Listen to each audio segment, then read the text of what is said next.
Hi అండి, welcome back to our channel by Madhurocks. ఎలా ఉన్నారు? బాగున్నాను, అయితే చాలా బాగున్నానండి. ఇవాళ మన రెసిపీ వచ్చేసి బెండకాయ పులుసు అనమాట.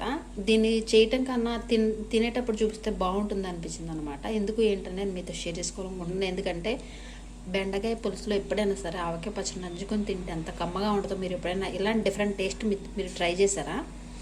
ఎప్పుడన్నా ట్రై చేసి ఉంటే కనుక ఈ మధ్య అయితే మీకు తెలుస్తుంది. బట్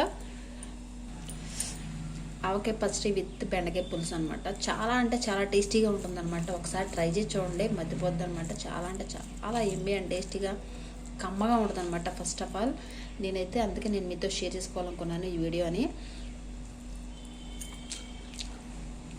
అది అసలు కొత్త ఆవకాయ ఏమో ఇంకా సూపర్ కమ్మగా ఉంది.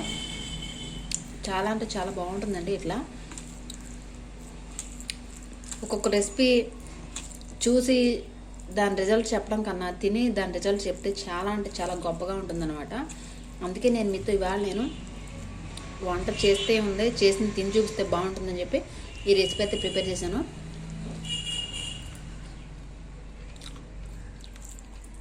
మామూలుగా లేదు. ఎప్పుడైనా బెండకాయ పులుసు ఇంట్లో బెండకాయ పులుసు చేశారని చాలామందికి ఇష్టం ఉండదు.